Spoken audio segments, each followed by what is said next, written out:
안녕하세요. 저는 얼마 전에 이혼한 40살의 여성입니다. 흔히들 40이면 불혹의 나이라고 하죠. 혹시 여러분은 불혹의 정확한 뜻을 아시나요? 불혹이란 세상의 일에 정신이 빼앗겨 갈팡질팡하거나 판단을 흐리는 일이 없게 된다는 의미라고 해요. 사실 저는 이런 불혹의 참뜻을 30대 후반이 돼서야 처음 알았는데 그 당시만 해도 과연 내가 세상에 갈팡질팡하지 않고 유혹이나 주변의 말에 흔들리지 않고 굳건해지는 날이 올 수 있을까 싶었어요. 왜냐면 저는 아주 어릴 때부터 남의 말에 아주 잘 흔들리고 거절하지 못했거든요. 돌이켜보면 그동안 내 생각과 내 고집은 하나도 부리지 않고 좋은 게 좋은 것이라는 생각으로 남의 말을 아주 잘 들으며 살아왔던 것 같아요. 그런데 40, 불혹의 나이가 되고 이혼하게 되면서 전 남의 말에 휘둘리지 않고 내면적으로 좀 더 단단해지고 성장한 것 같아요.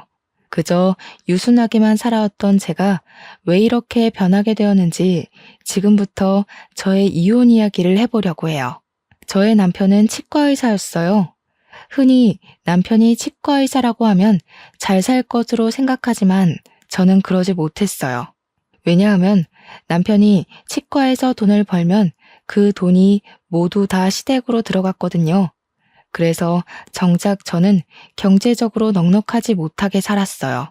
왜 남편의 돈이 다 시댁으로 갈 수밖에 없었는지 설명해드리면 일단 시부모님은 대학교 앞에서 감자탕 가게를 운영하셨는데 장사가 거의 안 되었어요. 처음에는 어느 정도 매출이 나왔어요. 사실 돈이 없는 대학생들에게 감자탕은 든든한 밥 한 끼가 되기도 하고 근사한 술안주가 되기도 하잖아요. 그런데 근처의 시부모님 가게보다 더 저렴하고 양도 많고 맛도 좋은 감자탕 가게가 들어오고 나서부터 시부모님 가게에는 손님들이 줄기 시작했어요. 그렇지 않아도 힘들던 와중에 전례 없던 코로나라는 전염병이 돌면서 학교 수업이 전면 비대면 수업으로 전환되었고 이에 따라 수입도 전혀 없는 상황이었어요. 도련님은 사업을 준비하고 있지만 사실상 백수예요. 그리고 제가 이혼을 결심하게 된 이유이기도 하죠. 먼저 도련님에 관해 얘기하자면 도련님은 태어날 때 심장에 문제가 있어 큰 수술을 여러 번 했어요. 다행히 수술이 아주 잘 돼서 커서는 심장 수술을 하지는 않았지만 계속 크고 작은 병에 수시로 걸려서 학창 시절의 대부분은 병원에서 지냈어요. 시부모님은 귀한 아들이 태어날 때부터 아픈 것이 다 본인들의 탓인 것만 같아 도련님만 보면 가슴이 미어진다고 하시더라고요. 그래서 그런지 도련님이 원하는 것은 그게 무엇이든지 다 해주려고 하셨어요. 그런데 아들에게 뭐든 다 해주려면 돈이 있어야 하잖아요. 시부모님은 돈이 없으셨던 것이죠. 그럼에도 첫째 아들인 남편은 혼자 열심히 공부해서 전액 장학금도 받고 치대에 들어가 치과 의사가 되었어요. 시부모님은 치과 의사가 되어 돈을 많이 벌게 된 남편에게 도련님에 대한 금전적인 지원을 많은 요구를 하게 됐어요.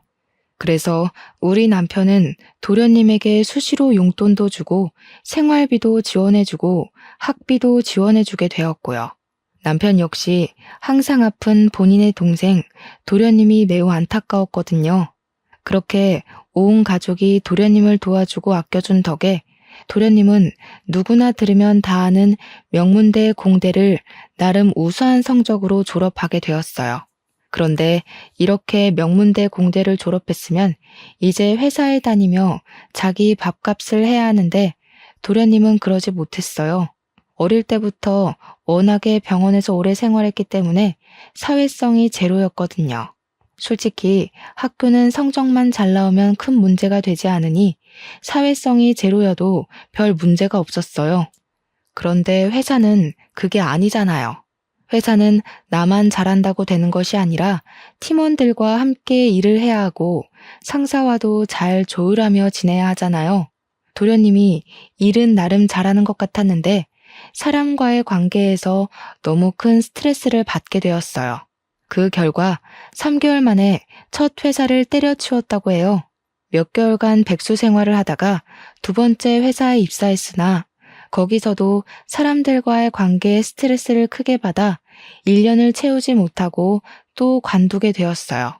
그 뒤로도 몇 군데 회사를 다니고 관두고를 반복하다가 도련님은 자신이 직접 사장이 되면 사람과의 스트레스가 없을 것이라는 생각이 들어 사업을 하기로 마음을 먹게 돼요. 처음에는 부모님이 음식점을 하시니 자신도 음식과 관련된 사업을 하면 잘할 수 있을 것으로 생각해서 대학교 앞에 치킨집을 열었어요. 초반은 학생들이 많이 찾아줘서 나름대로 장사가 잘 되었다고 해요. 그런데 근처에 프랜차이즈 치킨집이 들어서면서 망했고요. 이후 너무 답답한 마음에 사주를 보러 갔는데 무속인이 물과 잘 맞는다고 물 관련 장사를 하면 잘 된다는 소리를 듣고 카페를 열었어요. 그런데 전국적으로 카페가 우후죽순으로 생겨나면서 특별한 특징이 없고 매우 평범했던 도련님의 카페에 손님이 줄기 시작하더니 또 망했어요. 이렇게 두 번의 사업을 시작하고 망하면서 드는 비용은 다 남편의 돈으로 해결했어요. 이렇게 남편은 도련님의 대학교 학비에서부터 두 번의 사업 창업과 실패에 대한 비용까지 다 부담하게 되어 정작 본인의 결혼에는 쓸 돈이 없게 되었어요. 그 덕에 우리는 본의 아니게 스몰 웨딩으로 진행되었어요. 그렇지만 저는 그래도 좋았어요. 남편을 너무 사랑했고 저도 경제적으로 여유롭지는 않아서 차라리 소규모로 진행하는 편이 더 마음이 편하고 좋았거든요. 이렇게 우리가 결혼한 후에는 도련님이 학원에 문제집이나 도서를 납품하는 사업을 또 했어요. 한동안은 꽤 잘 되는 것처럼 보였어요. 드디어 자리를 잡나 싶더니 코로나가 확산으로 인해 휴원되는 학원이 늘면서 납품이 어려워졌어요. 결국 또 빚만 엄청 지고 망하게 되었어요. 이때 진 빚 또한 저희 남편의 돈으로 해결했어요. 어찌되었든 남편 본인이 열심히 일해서 번 돈으로 도련님한테 주겠다는데 저는 할 말이 없었어요.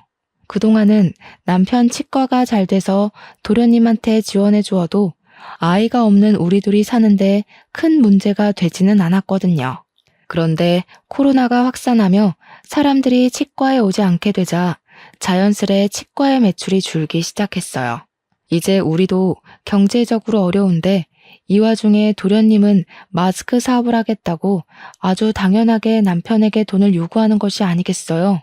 이 소리를 듣고 저는 속으로 도련님이 무슨 사업을 해도 쫄딱 망하는데 이제 사업 그만하고 나이도 있으니 일단 공장 같은 데라도 가서 스스로 돈을 벌어야 한다고 생각했어요. 그런데 이 말을 차마 할 수가 없었어요. 왜냐하면 남편은 정말 똑똑했고 계산이 빠른 사람이었거든요. 이런 사람의 남편의 친구가 마스크 사업으로 이번에 대박이 났다며 이번에는 절대 망하지 않을 것이라며 마지막으로 도련님을 도와주자고 저를 설득하더라고요. 게다가 시댁 식구들도 도련님이 이번에 대박이 나서 돈을 많이 벌게 되면 우리에게 좋은 집과 차를 선물하겠다고 하더라고요. 원래 우유부단하고 남의 말에 잘 흔들리던 저는 시댁 식구들과 남편의 말에 설득당해서 도련님을 도와주기로 마음먹었어요. 그리고 도련님의 사업이 남편 친구처럼 대박나기를 기대했지만 결국에는 또 망하게 되었죠. 이러던 와중에 시어머니는 당뇨병이 오셨어요. 당뇨라는 것이 합병증이 무서워서 주기적으로 약도 먹고 시간마다 혈당을 체크해야 하잖아요. 그런데 병원에 가실 때마다 시어머니가 저를 부르시더라고요. 그리고선 꼭 지갑을 두고 왔다. 갑자기 화장실이 너무 급하다. 친구에게서 급한 전화가 왔다는 빤히 보이는 핑계를 대시며 제가 병원비를 내도록 하셨어요. 저는 이렇게 매번 우리 집이 시어머니의 병원비를 부담하는 것이 너무 싫었어요. 솔직히 남편 치과도 매우 힘들었거든요. 그래서 저도 아르바이트를 구하려 했으나 코로나로 인해 워낙 불경기라 있던 사람들도 다 잘리는 마당에 저같이 경력이 오래 단절된 아줌마를 채용해준다는 곳이 아무 데도 없었어요. 그래도 10년 가까이 살면서 시어머니가 저한테 싫은 소리 한 번 하시지 않았고, 사랑하는 남편의 어머니고 가족이라는 생각에 싫은 내색 한 번 하지 않고 살았어요. 한 번은 남편이 회식을 가서 늦게 온다고 해서 집에서 혼자 밥을 먹고 치우고 있는데 시어머니한테 전화가 왔어요. 지금 도련님이 너무 불안해하고 식은땀이 나고 심장이 빨리 뛰어서 죽을 것 같다는데 시아버지는 잠깐 일이 있어서 밖에 계셔서 시어머니 혼자 도련님 데리고 병원에 못 가겠으니 같이 가자고 하시더라고요. 저는 깜짝 놀라 바로 시댁으로 가 도련님과 시어머니를 모시고 응급실로 갔어요. 응급실에서는 검사하더니 공황장애라고 진단을 내렸어요. 그리고 꾸준히 약을 먹고 치료를 해야 한다며 다음날 오후로 외래 진료를 잡아주었어요. 그런데 병원비를 계산하려는데 시어머니도 도련님도 지갑을 가져오지 않은 것이에요. 둘 다 워낙 정신이 없던 상황이라 그런가 보다 싶어 일단 남편 카드로 60만 원의 병원비를 냈어요. 다음날 저는 도련님이 당연히 혼자 병원에 갈 수 있을 것으로 생각했는데 오전에 시어머니한테 전화가 오더라고요. 도련님이 병원에 가야 하니 같이 좀 가달라고요.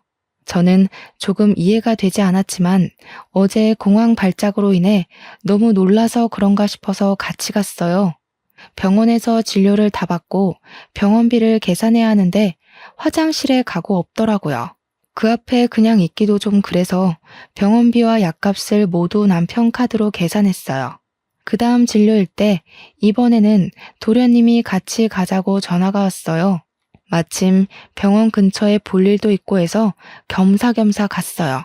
진료를 마치고 수납하는데 도련님이 핸드폰만 만지고 가만히 서 있더라고요. 또 제가 계산하라는 수작 같아 보여서 도련님한테 대놓고 여기서 계산하시라고 말했어요.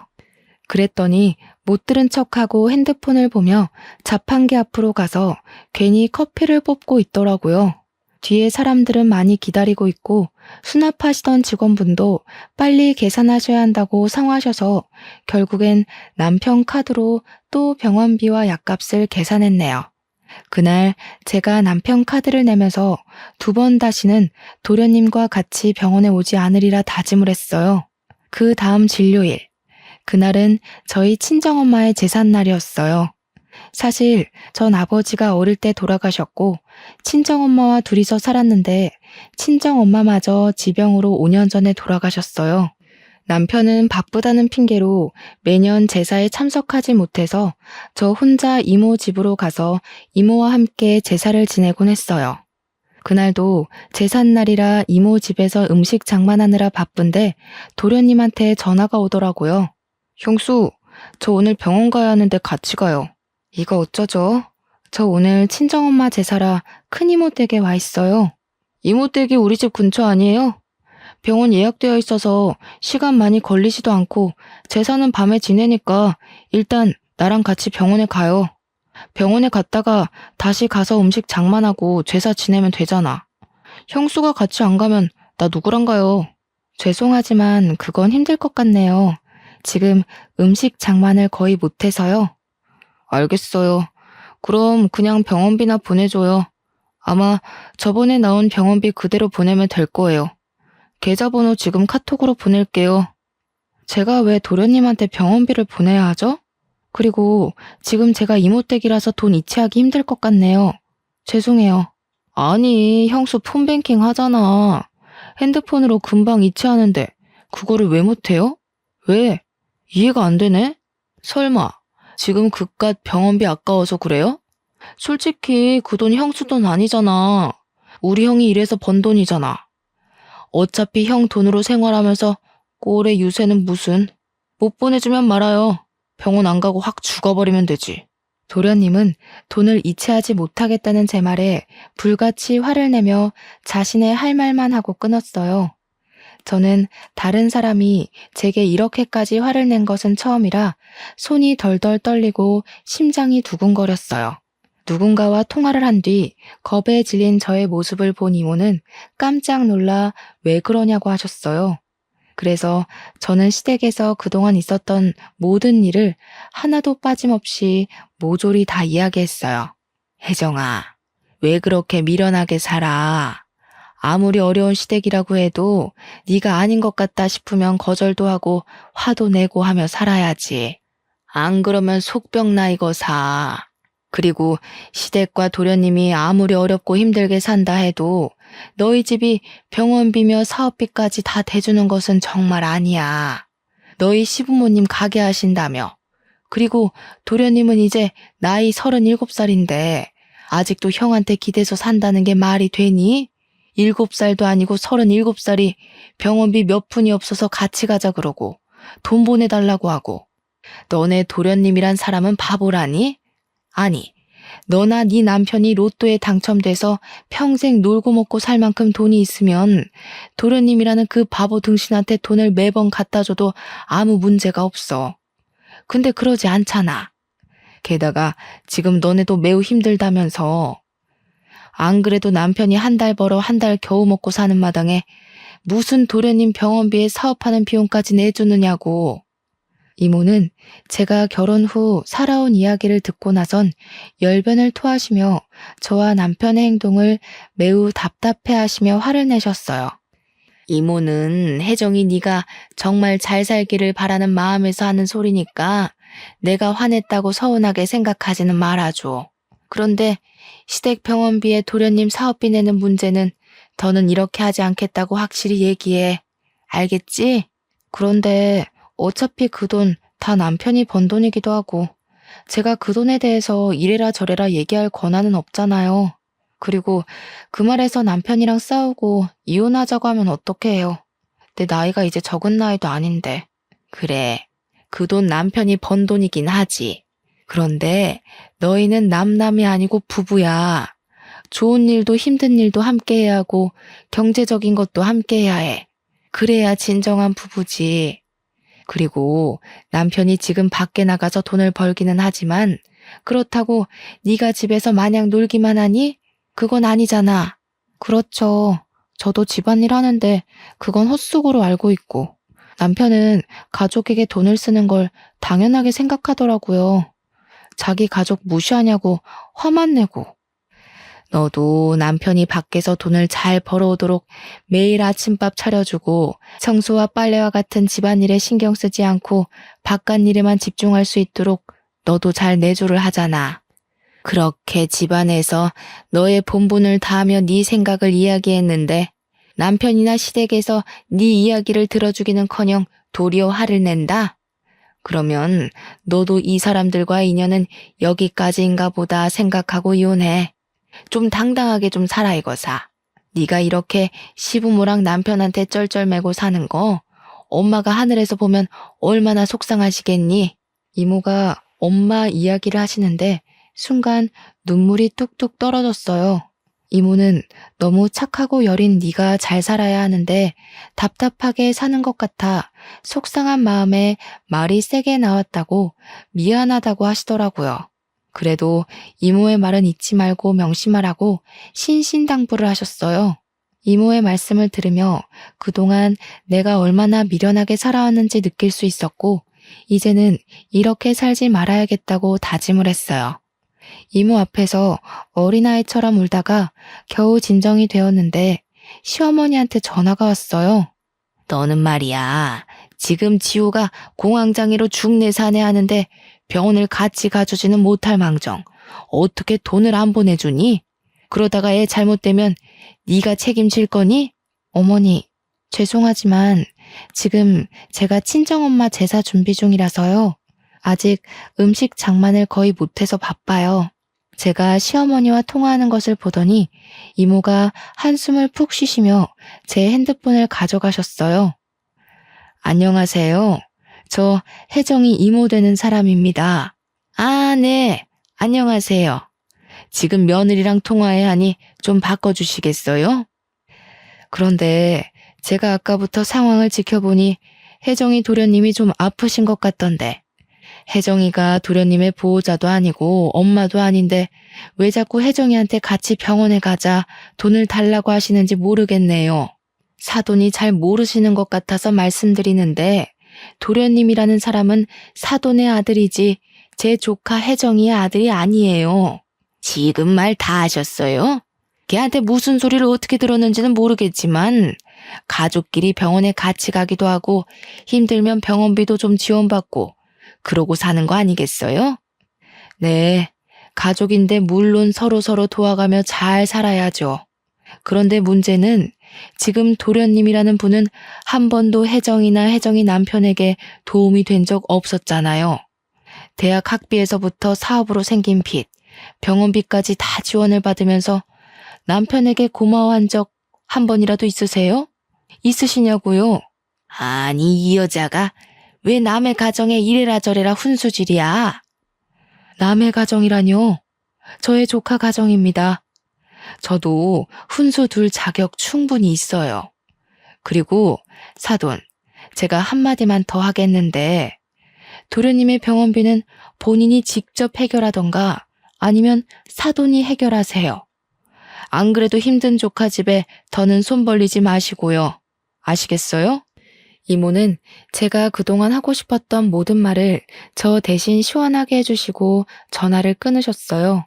저는 그동안 묵은 채증이 내려가는 것처럼 좋긴 했지만 한편으로는 앞으로 시어머니 얼굴을 어떻게 볼지 걱정이 되었어요.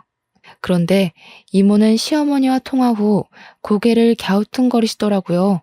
그런데 내가 왜 너희 시어머니 목소리를 어디서 들어본 것 같지? 내 결혼식 때 보고 대화를 나눠서 알지 않을까요? 아니야. 나 너 결혼식 때 못 갔잖아. 그때 너희 이모부 해외 출장 중이라서 나 해외에 있어서 못 갔어. 그래서 축의금만 두둑이 보냈잖아. 그러네요. 그럼 이모와 저희 시어머니는 한 번도 뵌 적도 말한 적도 없었네요. 그럼 다른 누군가와 헷갈린 게 아니에요?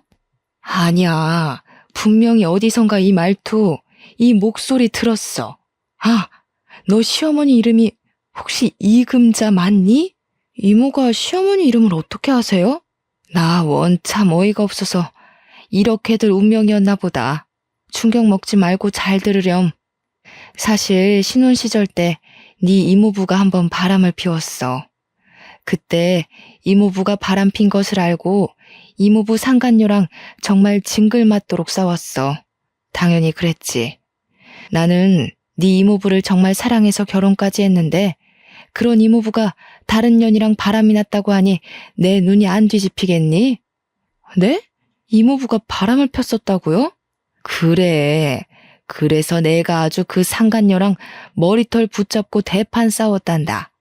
그때 확 이혼해버릴까도 했는데 그 당시 이혼녀라는 딱지가 큰 흠이 되던 시절이기도 했고 내가 이모부를 더 좋아해서 다시는 상간녀를 만나지 않겠다는 각서를 쓰고 계속 살게 됐지. 나중에 알고 보니까 그 상간녀는 찢어지게 가난한 집안 딸이었고 음식점을 하는 남편도 있었다더라.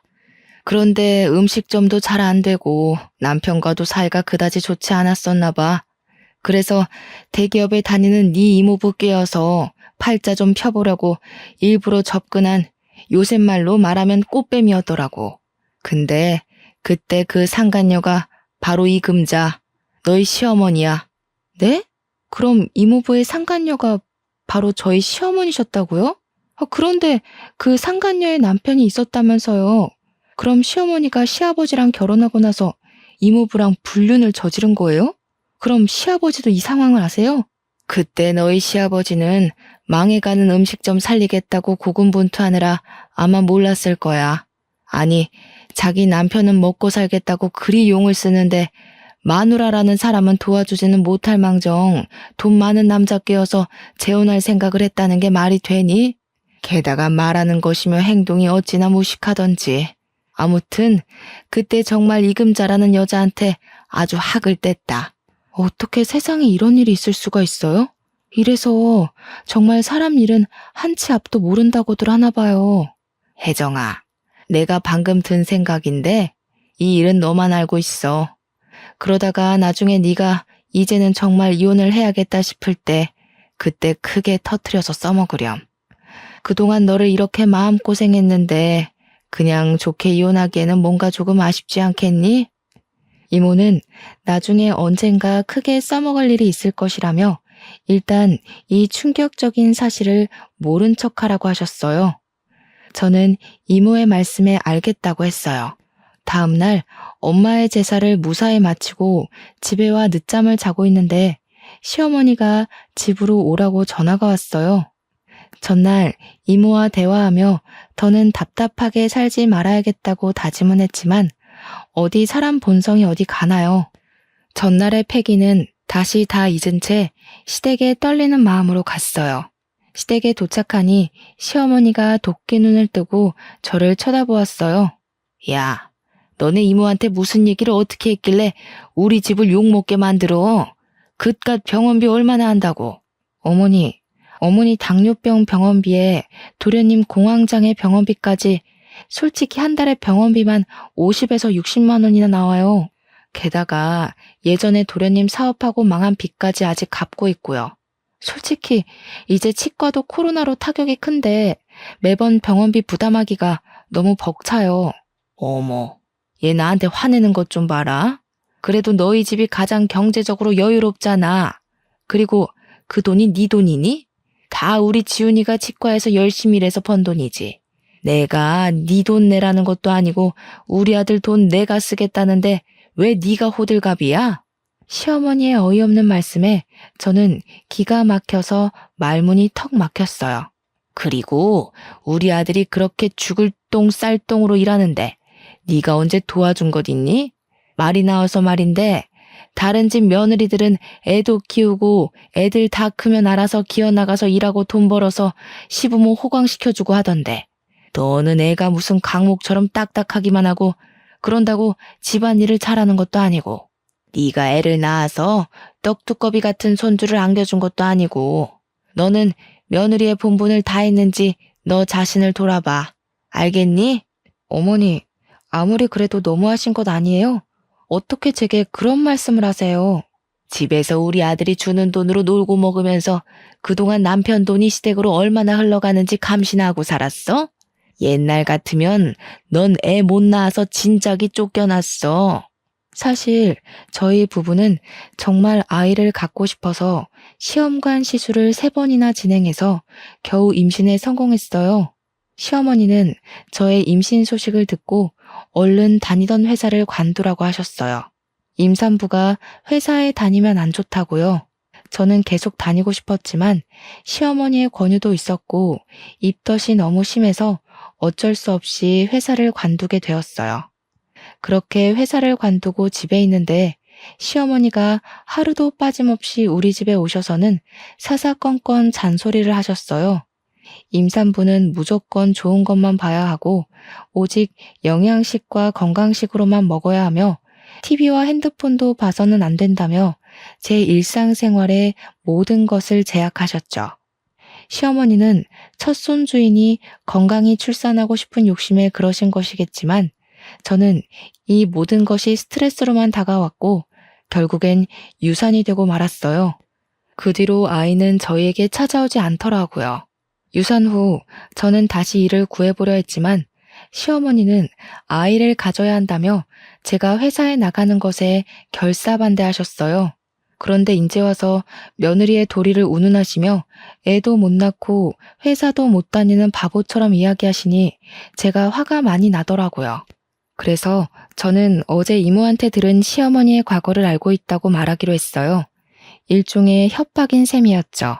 어머니, 그런데 혹시 김숙자 자자 성함 쓰시는 분 아세요?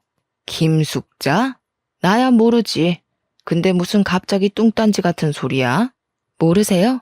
그럼 혹시 이복자 태자 쓰시는 분은 아세요? 이복태? 이복태가 누군데? 뭐? 이복태? 시어머니는 이모부의 성함을 듣자 잠시 생각하시더니 깜짝 놀라셨어요. 네, 이복자 태자 쓰시는 분이요. 그분이 바로 저희 이모부이시고 김숙자 자자 성함 쓰시는 분은 저희 이모예요. 제가 어제 이모랑 친정엄마 제사 지내면서 아주 기가 막히고 충격적인 이야기를 들었는데 한번 들어보시겠어요? 시어머니는 젊은 시절 불륜관계로 만난 남자가 저의 이모부시고 자신과 크게 싸웠던 분이 저의 이모인 것을 알게 되자 깜짝 놀라셨어요. 그러시고는 아까 내가 너에게 했던 말은 다 마음에도 없는 소리였고 정말 미안하다고 이젠 절대 너에게 그런 막말을 하지 않겠다고 사과를 하시더라고요. 그러시며 아들이나 시아버지에게 얘기하지 말아달라고 신신당부를 하셨어요. 시어머니가 참 미웠지만 그래도 나이 드신 분이 지난 과거로 인해 쩔쩔매는 모습을 보니 조금 안쓰러운 마음이 들기는 하더라고요. 저 역시 오래전의 과거를 굳이 들먹이며 시부모님 가정을 깨고 싶지는 않았어요. 그래서 이 사실에 대해 입 다물고 있을 테니 다시는 도련님 병원비나 사업비, 우리 집으로 청구하지 말라고 했어요. 이것만 지켜주신다면 저도 조용히 살 것이라고요. 시어머니와 이야기를 마친 뒤 며칠 동안은 시어머니나 도련님의 전화도 없고 아주 평온하게 지냈어요. 그렇게 한 달 정도인가 지났을까요? 도련님한테 전화가 오더라고요. 자기가 새로운 사업을 시작했는데 돈이 필요하다고 지원 좀 해달라고 하더라고요. 아주 당당하게 요구하길래 저는 시어머니께 듣지 못했냐고 이제는 도련님 사업비 우리한테 지원해달라는 소리 하지 말라고 이야기했어요. 도련님은 저의 단호한 목소리에 당황해하며 전화를 바로 끊으시더라고요. 그리고 얼마 뒤 드디어 사건이 터졌어요. 제가 아파트 관리비를 내려고 남편의 공인인증서로 인터넷 뱅킹에 접속했어요. 그런데 통장에 있어야 할 돈이 한 푼도 없는 것이에요. 남편이 담배를 피우는 것도 아니고 술을 마시기는 하지만 직원들 회식 때나 마시지 많이 마시지는 않거든요. 돈을 쓰는 곳이라고는 주유소가 전부인데 통장에 돈이 하나도 없다는 것이 이상해서 거래 내역을 조회해보니 시어머니와 도련님 앞으로 거액의 돈이 이체되었더라고요. 사실 남편은 해킹당할 위험이 크다며 폰뱅킹을 하지 않아요. 그래서 이체를 하려면 매번 은행에 직접 가야 하거나 제가 가지고 있는 공인인증서로 인터넷 뱅킹을 해야 했죠. 그런데 치과 일로 매번 바빠서 은행에는 잘 못 가고 공인인증서는 항상 제 금고에 있었는데 금고 비밀번호도 모르는 남편이 무슨 수로 어떻게 이체를 했나 싶어서 남편에게 전화했어요. 알고 보니 시어머니는 제가 자신의 과거 불륜 사실을 알게 되자 저한테 돈 달라고 하지는 못하고 남편에게 돈을 달라고 하셨다고 해요. 그래서 남편이 자신이 바쁘니 직접 못하고 집사람한테 공인인증서가 있으니 집사람한테 이야기하라고 했지만 시어머니는 며느리한테 이야기하기 좀 눈치 보인다며 직접 돈을 달라고 했대요. 그러면서 도련님과 시어머니가 치과에 찾아가 일하던 남편을 데리고 은행에 갔대요. 은행에서 남편이 본인의 핸드폰에 폰뱅킹을 설치하게 하여 본인들의 계좌에 쉽게 이체를 할 수 있게끔 했던 거였어요. 이런 사실을 알게 된 순간 이 집에 계속 있다가는 나는 영원히 호구의 마누라가 될 것 같다는 생각이 들었어요. 이렇게는 도무지 못 살겠다 싶어 이혼하기로 마음먹고 남편에게 퇴근 후 시댁으로 바로 오라고 했어요. 그리고 캐리어에 저의 옷과 화장품을 챙겼어요. 워낙 저 자신을 꾸밀 줄 모르고 살아서인지 챙겨야 할 짐도 거의 없더라고요. 저녁이 되어 시댁에 가니 시부모님과 도련님이 계시고 마치 남편도 퇴근하고 오더라고요. 도련님, 사업하신다고 저희 남편한테 가져가신 돈 다시 다 주세요. 어떻게 매번 사업하실 때마다 저희 남편한테 손을 벌리세요? 형수, 어떻게 말을 그렇게 해요? 내가 뭐, 나만 잘 살려고 그러나? 사업해서 잘 되면 형수도 좋은 거 아닌가? 그래, 지호한테 야박하게 그러지 마. 지호는 사업 여러 번 망하고 속이 속이겠어? 지 속도 새까맣게 타들어가겠지. 너는 그런 애한테 꼭 이렇게까지 해야겠어? 그리고 형수, 막말로 그 돈이 형수가 벌어서 만든 돈이에요? 우리 형 돈이에요. 형이 달라 그러면 내가 바로 어떻게든 돈을 만들어서 주겠지만 솔직히 형 돈이지 형수 돈이 아니지. 형수는 돈을 다시 달라고 할 자격이 없어요. 그래, 그건 지호 말이 맞아. 그깟 사업비 지호가 성공해서 갚으면 될 거 아니냐? 그리고 우리가 남이야? 가족이지. 가족이면 서로 어려울 때 돕고 도움받으면서 사는 거지. 안 그러냐? 난 또 뭐라고. 이깟 일로 바쁘고 피곤한 사람들 다 모아놨니? 이 얘기는 그만하고 다 모인 김에 오랜만에 같이 저녁이나 먹자. 갑자기 배가 아프네. 나 화장실에 다녀올 테니 너는 밥상 좀 차려놔라. 도련님과 시어머니는 당연히 받아야 할 돈을 받았다는 식으로 뻔뻔하게 이야기하고 남편은 오히려 도련님을 안쓰러워하며 돈을 주는 것에 대해 문제되지 않는다는 식으로 말하며 저를 속 좁고 야박한 사람으로 만들더라고요. 저는 이제 더는 참을 수가 없었어요. 이모를 통해 알게 된 시어머니의 과거를 바로 터뜨리기로 마음먹었어요. 시어머니가 화장실에 들어가시자마자 저는 스피커폰으로 이모에게 전화를 걸었어요. 그리고 제가 지금 시댁인데 저번에 말씀하셨던 상간녀 이야기 좀 해달라고 했어요. 이모는 상간녀의 존재를 어떻게 알게 되었는지부터 상간녀가 어떤 사람이었는지 아주 낱낱이 얘기해 주셨어요. 제가 돈 이야기를 하다가 갑자기 이모에게 전화하고 있으니 남편과 시아버지, 도련님은 제가 왜 이러는지 궁금해 하시더라고요. 이모, 그래서 그 상간녀 이름이 뭐예요? 그 여자 이름은 이금자야. 그 여자 남편은 그 당시에 해장국집 했었지. 아마 그 이름이 지훈이네 해장국이었을 거야. 그 집 아들 이름 따서 지었다고 하더라고. 잠깐, 지훈이네 해장국? 이금자? 그럼 우리 집사람이 그쪽 남편과 바람이 났다는 말이요? 어머, 혜정이 시어머니가 이금자였어요? 몰랐네요.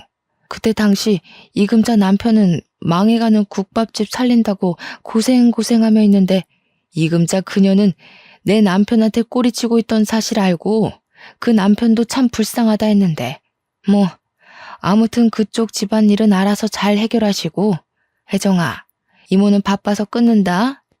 시어머니의 충격적인 과거 불륜 사실이 들통난 순간 시아버지는 깊은 심호흡으로 화를 억지로 억누르고 계셨고 남편과 도련님도 충격으로 말을 잇지 못했어요. 야, 너는 내가 밥 준비하라는데 아직도 거실에 앉아 있어? 애가 왜 이렇게 굶뜨니? 빨리 와, 밥 차리게. 지금 밥이 문제야? 당신 도대체 행동 거지를 어떻게 하고 산 거야? 아니, 이 사람이 노망이 났나? 애들 앞에서 이게 뭐 하는 짓이에요? 방금 혜정이 이모 되는 사람한테서 다 들었어. 옛날에 지훈이네 해장국 하고 있을 때 당신이 이복태라는 사람이랑 바람 피웠다가 그 집 마누라한테 걸려서 개망신 당했다면서. 아니, 그 사실을 어떻게... 야, 네가 다 얘기했니? 내가 얘기하지 말아달라고 신신당부했잖아. 네, 신신당부하셨죠. 저도 굳이 얘기하지 않으려고 했어요. 그런데 제가 그 전에 말씀드린 조건은 잊으셨나 봐요. 저희 남편에게 도련님 병원비나 사업비 청구하지 않는 조건으로 말하지 않는다고 했지 아예 말 안 하고 살 거라고는 하지 않았는데요. 당신이 잘못해놓고 왜 애를 잡아? 며느리 앞에서 내가 부끄러워서 살 수가 없다. 당신 내 집에서 나가. 당장 나가. 시아버지, 화가 많이 나시겠지만 잠시 진정하시고 제 얘기 들어주세요. 제가 오늘 이렇게 이 자리에 다 모이라고 한 이유를 아직 말씀 못 드렸거든요. 저는 이렇게 이모부와 불륜을 저지른 여자를 시어머니로 모실 수 있을 만큼 마음이 넓지 못해요. 그리고 도련님 사업비나 내주는 호구 남편의 마누라로 살 수 있을 만큼 경제적으로나 심적으로 여유롭지도 못하고요. 그래서 말인데 더는 이 집안에서 가족으로 살지 못하겠습니다. 저 이혼하겠습니다. 뭐? 이혼? 그런 이야기는 나랑 먼저 해야지. 갑자기 이혼하겠다고 하면 어떡해? 당신은 그동안 내가 시댁에 돈 나가는 것으로 뭐라고 하면 야박하다고 속 좁다고 뭐라고 하면서 내 편은 한 번도 안 들더라? 이젠 이런 대우 받으면서 못 살겠어. 나 지금 집 나가서 이모 집에 갈 거야. 내 짐은 이미 다 챙겼고 이혼 서류 작성해서 보낼 테니 법원에서 보자. 이혼 선언을 하고 나오는데 시아버지는 시어머니한테 소리를 고래고래 지르시고 시어머니는 잘못했다고 비시고 도련님과 남편은 말리시고 아주 가관이더라고요. 그렇게 저는 시댁의 마지막 인사를 하고 나왔네요. 그 뒤 저는 집을 구할 때까지 이모 집에서 생활하게 되었어요. 하루는 시어머니한테 전화가 오더라고요. 시어머니 본인의 과거는 잊고 다시 남편과 잘해보라고요. 이젠 정말 손 벌리지 않겠다고 예전에 생각 없이 했던 말들도 다 미안하다고요. 그러면서 지호가 어릴 적부터 몸이 워낙 약해서 내가 오냐오냐 하고 키워서 버릇도 없고 끈기도 없다며 지호 대신해서도 사과한다고 하시더라고요. 저는 그런 시어머니께 도련님이 그 나이 먹도록 혼자서 뭐하지 못하게 된 건 다 시어머니 탓이라고 하며 그동안 하고 싶었던 이야기들 다 질렀어요.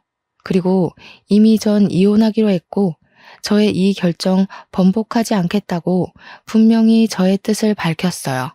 잠시 뒤에는 남편에게도 전화가 왔어요. 이제 다시는 도련님이나 어머니한테 돈을 주지 않겠다고 각서라도 쓰겠다고 하며 집으로 들어오라고 설득하더라고요. 예전 같았으면 남편의 설득에 홀라당 넘어갔겠지만 시댁에서 당한 지 10여 년이 되어가니 이제 남편의 그 어떤 말도 믿지 못하겠더라고요.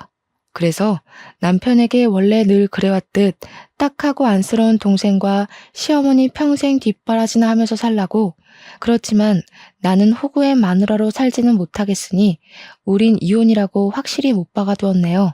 그리고 며칠 뒤 법원에서 이혼 도장을 찍고 저의 짧지는 않았던 결혼 생활을 마치게 되었어요.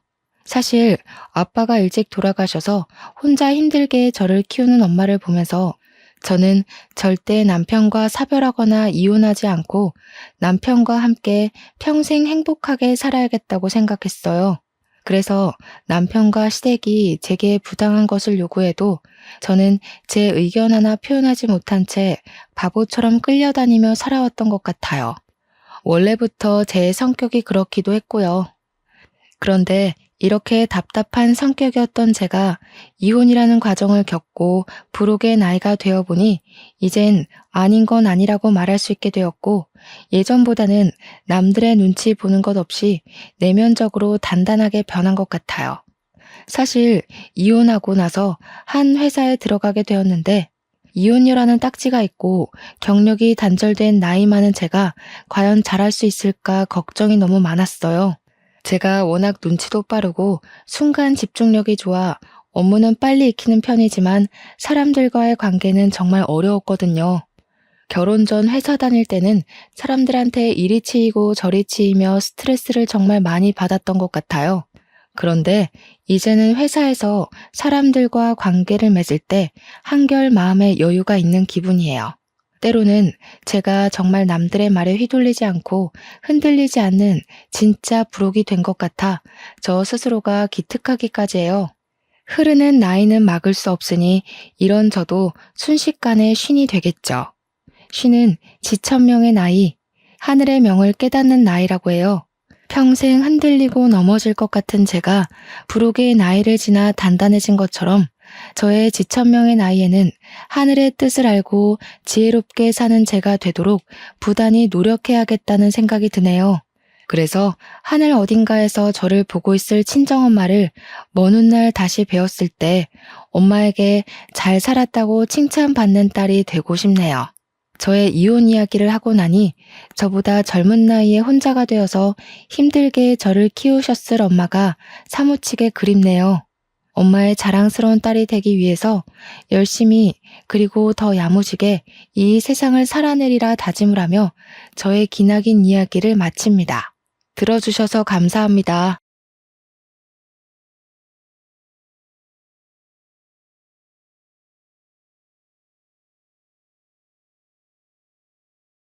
안녕하세요. 제가 아주 재미있고 기가 막힌 이야기를 들려드리고 싶어서 이렇게 청취자 여러분들을 찾아오게 되었습니다.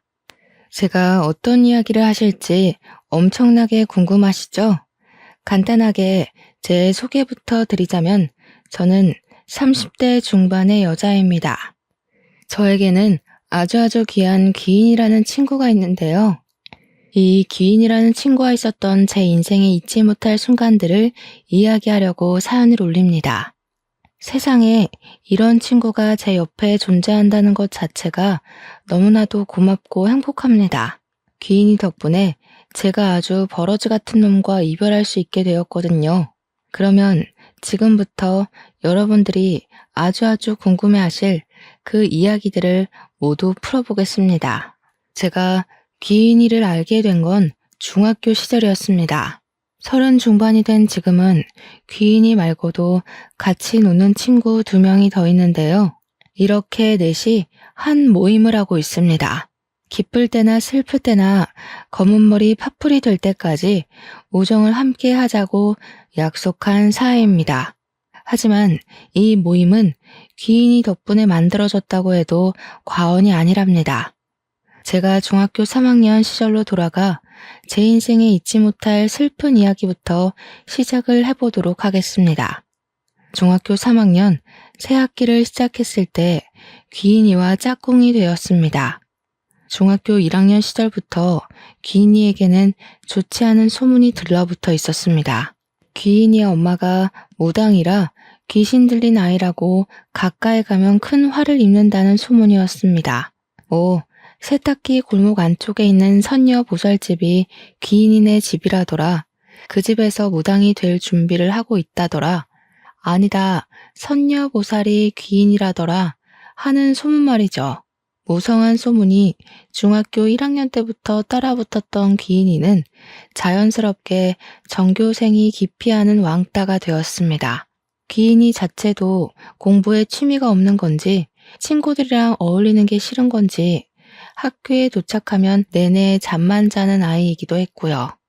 같은 반인 것도 불편한데 짝꿍까지 되니까 저는 정말 하루하루가 숨막히게 불편했습니다. 귀신 들린 아이가 짝이라는데 싫지 않을 친구가 있을까요?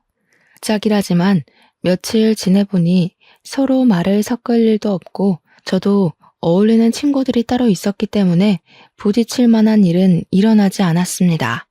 그렇게 한 학기가 지나고 여름방학이 되었을 때 저에게 아주 큰일이 벌어지고 말았습니다. 여름방학이라 가족들끼리 계곡으로 여행을 가게 되었어요. 이모네 가족, 우리 가족 할 거 없이 계곡 옆에 텐트를 치고 물놀이도 하고 고기도 구워 먹고 그렇게 하루를 보내기로 했습니다. 그런데 그날 예상치 못하게 밤사이에 비가 엄청나게 오기 시작했고 상류에서부터 물이 대량으로 쏟아지는 바람에 계곡이 범람하게 된 것이었습니다. 저는 텐트에서 자고 있다가 아빠의 급한 부름에 놀라서 텐트를 떠나게 되었는데 빗소리에 서로 우왕좌왕하느라 의사소통이 전혀 되지 못했던 거죠. 엄마는 제가 텐트에서 자고 있는 줄 알고 텐트를 향해 달려오셨고 그대로 범람한 물에 휩쓸려 사라지게 되었습니다. 완전히 자연재해 사고였고 물에 빠지고 나서야 싸늘하게 식은 엄마를 찾을 수 있었습니다. 당시 뉴스에도 나오고 큰 사건이라 며칠 동안 신문에도 나오고 했었죠. 저를 구하기 위해 돌아가시게 된 엄마. 제 죄책감은 말로 할 수 없을 정도였습니다. 갑작스러운 장례에 친구들은커녕 학교에도 말을 못하고 장례식을 치르게 되었습니다. 하필이면 방학 중이기도 해서 제 친구들은 아무도 오지 못했어요. 장례식장에서 혼자 울면서 엄마 하고 있는데 대뜸 귀인이가 장례식장을 찾아온 게 아니겠습니까? 울고 있는 저를 향해 이온 음료 하나를 내밀더니 쭈뼛해하면서 너네 엄마가 너 무사해서 다행이래 이런 말을 하는 겁니다. 순간 소름이 오소소 돋더라고요.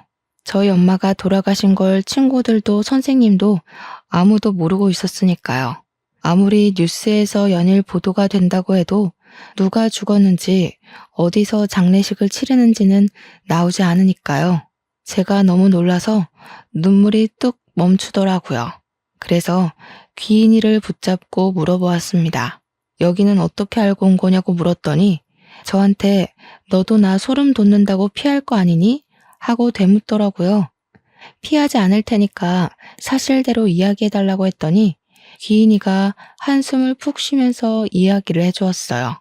꿈에 모르는 아줌마가 나타나서 제 이름을 계속 부르더래요. 듣다 보니 짝꿍 이름인 걸 알아서 제 짝꿍 말하는 거냐고 물어보니까 그 아줌마가 맞는다고 고개를 끄덕이더래요. 그랬더니 말 좀 전해달라고 하면서 자기는 괜찮다고 우리 딸 무사해서 다행이라고 전해달라고 하고는 사라졌다는 겁니다.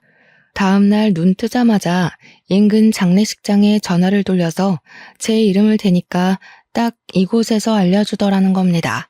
지금 장례를 치르고 있는 중이라고 호시를 말해주더래요.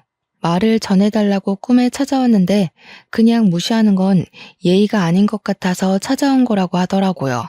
저는 우리 엄마가 왜 내 꿈에는 나타나지도 않고 네 꿈에 나와서 그랬을까 하면서 막 울었어요. 그랬더니 귀인이가 우는 저를 상당히 곤란해하면서도 어설프게 저를 끌어안고는 토닥토닥 해주더라고요. 그러면서 하는 말이 원래 걱정 많은 귀신은 한이 남는 법인데 자기가 대신 말을 전해줬으니까 좋은 데 가셨을 거라고 하더라고요. 너무 울지 말고 힘내라고 이야기를 하는데 그 어떤 위로보다 저에게 힘이 되는 말이었습니다. 그렇게 단 한 번의 만남으로 귀인이에게 저는 마음을 온통 빼앗겨 버렸어요.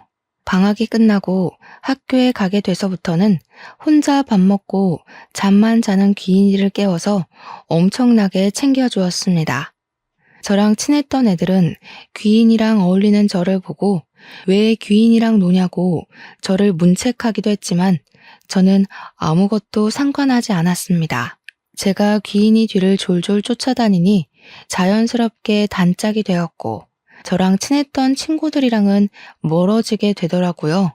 뭐 중학생이니까 그럴 수 있지만 귀인이의 속도 모르고 배척부터 하는 친구들에게 실망을 하기도 했습니다.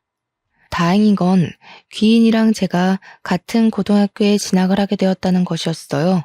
고등학교에 가서는 2명의 친구들이 더 늘게 되었어요.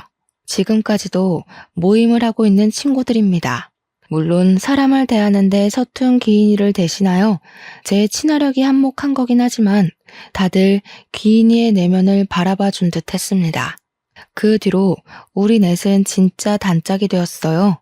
공부도 같이 하고 노래방도 같이 가고 야자도 같이 땡땡이 치고 떡볶이를 먹으러 가기도 했고요. 나름 편했던 건 귀인이가 무당집 딸이라는 소문이 고등학교에도 자자했기 때문에 일진 친구들도 귀인이가 무서워서 저희는 건드리지 않았습니다. 당시에 저희 학교 일진 애들이 돈도 뺏고 학교 폭력도 일삼는 아주 못된 애들이었거든요. 우리 넷은 학교 생활하면서 단 한 번도 그런 일에 휘말리지 않고 잘 지낼 수 있었죠. 성적도 고만고만했던 저희는 대학교도 다 서울에 있는 4년제 학교에 다니게 되어서 한 달에 한두 번 이상 꼭 만나서 밥을 먹었습니다. 우리 우정 영원하자는 친목 관계는 성인이 되어서도 쭉 유지가 되었죠. 아, 귀인이는 사람이 많은 곳은 불편하고 피곤하다면서 대학교를 진학하지 않았습니다. 실제로 귀인이네 집이 무당집이긴 했어요. 엄마나 귀인이가 선녀보살은 아니었고 귀인이의 이모가 선녀보살이었습니다. 저에게 은근슬쩍 대학교에 가면 성적 비관으로 죽은 귀신들이 많다면서 골치가 아프다고 하는데 그런 말 할 때는 친구지만 소름 돋더라고요. 제가 특히나 귀신을 좀 무서워하는 성격이었거든요. 물론 우리 넷이 친한 것과는 별개로 친구들의 부모님은 귀인이를 별로 좋아하지 않았습니다. 저야 뭐 우리 엄마 장례식장에 귀인이가 찾아왔을 때 아버지도 같이 있었고 우리 엄마가 전해달랬던 말을 듣고 아버지도 오열을 하셨었기 때문에 아버지는 귀인이를 정말 귀한 대접 받아야 하는 사람이라며 참 좋아하시긴 했지만 다른 친구들네 부모님은 아니었어요. 무당집 애라고 온 동네에 소문이 자자한 친구인데 고등학교 때 친했으면 그걸로 끝이지 뭘 대학까지 가서 만나나 이런 소리를 하셨죠. 친구였던 민지와 은영이는 그런 부모님이 고리타분하다고 했지만 귀인이를 별 대수롭지 않게 그러실 수 있지 하고 넘어가더라고요. 두 번째 사연은 민지가 대학교 MT를 가기로 한 날 벌어졌습니다. 민지가 대학교에서 MT를 가기로 한 날 아침 일찍 준비를 하고 있는데 대뜸 귀인이가 찾아왔더래요. 집에 들어서자마자 민지한테 너 MT 가지 마 하더래요. 민지도 당황하고 준비를 돕던 민지네 어머님도 너무 당황해서 아침부터 왜 저러냐고 막 그러셨대요. 민지는 지금 나가야 아슬아슬하게 도착할 거라며 귀인이 보고 빨리 집에 가라고 이야기를 했는데 민지네 어머님은 순간 찝찝하셨대요. 귀인이가 계속 무섭게 쳐다보면서 저 MT 가지 마. 지금 가면 안 돼. 이러면서 못 나가게 현관문을 막고 있었다니 얼마나 놀라셨겠어요. 거기다가 귀인이가 무당집 딸이라는 소문이 무성했으니까 민지네 어머님도 결국에는 민지를 말리게 된 거죠. 너 MT 가지 말라고. 갑자기 어머님이 말리기 시작하니까 민지는 발만 동동 굴렀다고 하더라고요. MT 가면 밤새 술 먹고 놀 생각에 신이 잔뜩 나 있는데 아침부터 이게 무슨 일인가 싶어서 막 애원을 했대요. 민지는 귀인이한테 도대체 자기한테 왜 그러느냐며 실랑이를 벌인 거죠. 그랬더니 귀인이가 대뜸 민지네 어머님한테 아줌마 운전할 줄 아세요?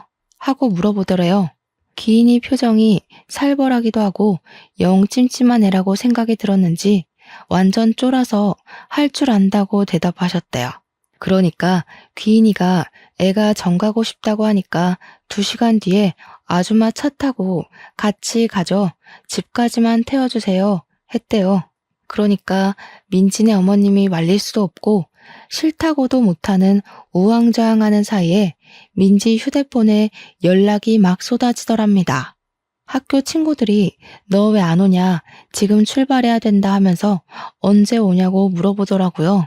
민지가 이미 늦었다는 생각이 동기들에게 피해를 줄 수 없어서 일이 생겨서 좀 늦을 것 같으니까 먼저 출발하라고 했다고 하더군요. 버스를 타던 엄마가 데려다 주던 늦게라도 가기만 하면 된다는 생각에 학교에서 빌린 관광버스를 먼저 보낸 거죠. 그러면서 귀인이에게 화가 너무 나서 으르렁거렸대요. 무슨 일인지는 모르겠지만 딱 2시간만 있다가 나가겠다고. 2시간이 뭐가 중요한지 모르겠지만 별일 아니면 화 많이 낼 거라고 엄포를 놓고요. 그렇게 불편하게 거실에 셋이 나란히 앉아서 시간이 가기만 기다렸대요. 민지 말로는 그때의 공기가 얼마나 불편했는지 밥을 안 먹어도 체하는 기분이었다고 했습니다. 그렇게 2시간이 채 안 된 시점에 귀인이가 대뜸 리모컨을 찾더니 뉴스 채널을 틀더랍니다. 민지네 어머님은 기가 막혀서 아무 말도 못하고 귀인이를 쳐다보고 민지도 어이가 없어서 가만히 있었대요. 그런데 그 순간 고속도로에서 15중 추돌 사고가 났다면서 긴급 속보가 막 뜨더랍니다. 리포터가 분주하게 사건 현장을 이야기하는데 뉴스에 떡하니 MT에 가려던 D 대학교 학생들이 크게 다쳤다고 뜨더래요. 순간 민지 어머님이 아악 하면서 소리를 지르고 민지는 머리털까지 쭈뼛 서는 느낌이 들었대요. 놀래서 MT에 간 친구들에게 민지가 전화를 걸었는데 그 누구도 받지를 않고 조교한테 전화하니까 조교가 민지야 너 무사하니? 이러더래요. 민지가 조교한테 저는 늦어서 버스를 못 탔다고 하니 사고 난 차량이 동기들이 탄 차가 맞다면서 다들 병원으로 이송이 되었다고 전해주더랍니다. 너라도 버스 안 타서 다행이라고 하늘이 도왔다고 막 그러더라는데 귀인이가 아무 말 없이 민지를 보고 있었대요. 다행인 건 사망사고는 일어나지 않았고 몇 명은 크게 다쳐서 병원 신세를 오래 져야 했다고 했어요. 그날 이후로 민지네 어머님은 귀인이한테 완전히 뿅 가는 바람에 귀인이만 보면 손이 무겁게 먹을 걸 싸주시곤 했대요. 우리 딸 살려준 게 귀인이라면서 동네방네 자랑도 하시고 그런데 귀인이는 그냥 친구라서 도운 거라고 딱 잘라 이야기했다고 하더라고요. 민지는 귀인이 덕에 살긴 했는데 다시 생각해도 너무 놀랍다면서 귀인이한테 어떻게 알았냐고 막 물어보더라고요. 우리가 오죽하면 귀인이 보고 차라리 무당집을 차리는 게 어떻겠냐? 진짜 돈 엄청나게 벌 것 같다고 했죠. 그랬더니 귀인이가 그게 얼마나 고된 삶인지 잘 알아서 죽어도 싫다고 딱 잘라 거절하더라고요. 자기가 꿈에서 이것저것 보긴 하는데 신내림을 받은 것도 아니고 그럴 필요도 없어서 굳이 무당이 되고 싶진 않다고 했어요. 매번 볼 수 있는 것도 아니고 꿈에 가끔 나올 때가 있어서 필요한 부분만 알려주는 거라고 다른 건 기대도 하지 말래요. 우리는 그 사건으로 더욱 돈독해질 수 있었습니다. 사회인이 되어서도 친한 관계를 유지하고 지낼 수 있었던 건 전부 귀인이 덕이었어요. 제 친화력으로 붙게 된 모임이라고 생각했지만 우리 모임의 주축은 귀인이 다름없었습니다. 저와 은영이, 민지가 전부 취직을 하는 동안 귀인이는 백수 생활을 유지했어요. 그 이유는 대학을 진학하지 않은 이유와 비슷했는데 너무 많은 사람들을 알게 되면 꿈을 꾸는 게 피곤하다는 이유였습니다. 뭐 그것뿐만 아니라 학창 시절에 저희를 알기 전까지 꾸준히 소문으로 인한 왕따를 당했으니 사람이 싫을 법도 하겠죠. 그렇게 우리의 나이가 30이 넘어가고 민지와 은영이는 결혼을 하게 되었습니다. 웃긴 건 민지네 어머님이 민지가 예비 신랑을 소개해주는 자리에 귀인이를 불렀다는 겁니다. 귀인이 입에서 너무 잘 어울리는 한 쌍이네요 라는 말이 나올 때까지 귀인이만 쳐다봤다고 하시던데 제가 그 말을 듣고 얼마나 웃었는지 몰라요. 귀인이 말이 진짜였는지 민지는 결혼을 한 이후에 일이 술술 잘 풀리기 시작했고 민지네 어머님은 귀인이를 정말 떠받들여 주었답니다. 정작 귀인이는 비혼주의자라면서 결혼을 절대 하지 않을 거라고 이야기했고 저는 남자친구조차 없었습니다. 친구들이 결혼할 때 부케도 제가 받았는데 남자친구조차 없으니까 슬슬 걱정이 되더라고요. 그래서 귀인이를 붙잡고 내가 뭐가 문제냐, 나는 왜 남자친구가 없냐 물어봤더니 귀인이가 귀를 후벼 파는 겁니다. 그러면서 다 때가 되면 나타나는 거니까 잠자코 기다리라고 하는데 너무나도 불안한 거예요. 은근슬쩍 내 나이 80 먹어야 남자가 나타나는 거 아니야? 하는데 귀인이가 그냥 웃더라고요. 헐, 진짜 소름 돋았잖아요. 나이 80까지 독수 공방해야 된다는 소리로 들려서 소개팅을 해야겠다고 결심했죠. 제가 회사 생활하면서 가장 힘들었던 게 뭔지 아세요? 업무도 상사의 잔소리도 출퇴근길도 아닌 바로 동기였습니다. 저와 같은 시기에 입사한 입사 동기였는데 나이는 저보다 2살 많은 언니였어요. 같이 입사한 반면 저는 프로젝트를 2개나 성공적으로 마무리한 덕분에 진급이 언니보다 빨랐거든요. 회사 언니는 그런 저를 무척이나 시기 질투했었습니다. 제가 성격이 모난 데 없이 활발하고 서글서글한 성격인데 회사 언니는 별명이 툴툴이었어요. 뭐만 하면 툴툴거리고 동기들을 까내리고 상사에게도 눈을 치켜뜨고 사회생활 할 줄 모르는 전형적인 부류였습니다. 그러니 윗선에서도 예쁘게 보질 않고 자꾸만 승진을 누락시키게 되는 거였죠. 저랑 별로 친한 언니는 아니었지만 자리도 가깝고 입사 동기인지라 주변에서 이것저것 많이 묶어서 일을 시키긴 했어요. 근데 일을 할수록 이 언니가 정말 별로더라고요. 저를 고깝게 보는 눈빛도 좀 그랬고요. 거기다가 분위기를 얼마나 갑분싸로 만드는지 유머를 유머로 소비하지 못하는 그런 부류 있잖아요. 딱 회사 언니에게 어울리는 말이었죠. 농담을 해도 어찌나 뼈가 살벌하게 있는지 주변에서 아무도 웃지 못하게 만드는 사람이었습니다. 지 잘난 거 하나 없는데 지 잘난 맛에 살아서 사람들 무시하고 깔보고 그런 유형이요. 그러니까 자연스럽게 회사 사람들도 언니를 피하는데 자기만 모르고 자꾸 둘러붙는 눈치도 없는 사람이었습니다. 회사 과장님이 명품백을 들고 온 날 대놓고 이거 짭이죠? 하는데 그 주둥이를 정말 꿰매고 싶은 심정이었죠. 그런 언니가 저에게 소개팅 제안을 해온 겁니다. 처음에는 당연히 거절부터 했습니다. 그냥 저 한번 엿먹으려고 그런가 싶어서 죽어도 싫다고 했어요. 그런 거 있잖아요. 소개팅을 했는데 대머리가 나왔다. 팔이 한쪽 없더라 하는 이야기요. 딱 제 이야기가 될 것 같아서 웃는 낯으로 거절을 했는데 이 언니가 며칠을 붙잡고 이야기를 하는 거예요. 너무너무 괜찮은 사람인데 한 번만 만나보라고요. 그래서 저도 똑같이 말했어요. 너무너무 괜찮은 사람이면 대리님이 만나지 왜 절 소개해 주냐고요. 그러니까 저한테 자긴 남자친구가 있다면서 회사에서 유일하게 친한 동생이니까 소개해 주는 거래요. 누가 누구랑 친하다는 건지, 하하. 그러더니 저한테는 상의도 없이 제 휴대폰 번호를 넘겼더라고요. 이미 휴대폰 번호까지 넘어간 거 한번 딱 만나고 거절해야겠다 싶어서 알겠다고 했습니다. 어차피 만남을 이어가는 건 서로의 몫이지 언니가 참견할 만한 건 아니니까요. 약속을 잡고 만났는데 아니 정말 예상 밖으로 너무 멀끔하고 괜찮은 사람이 앉아있는 게 아니겠어요?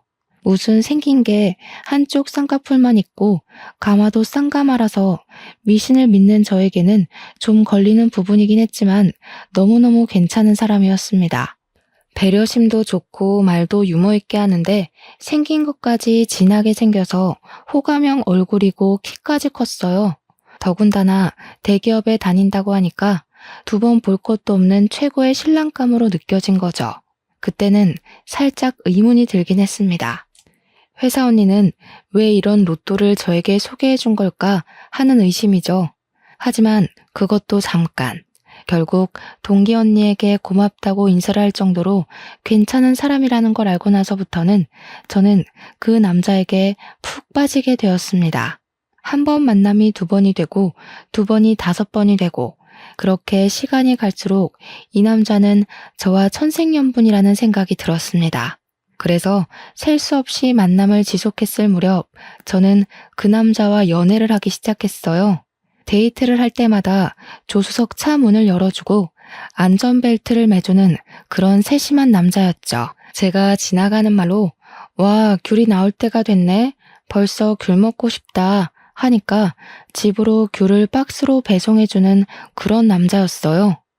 보석이나 가방같이 큰 걸 챙겨주진 않아도 일상에서 소소하게 제가 한 말을 기억했다가 하나하나 챙겨주는 남자요.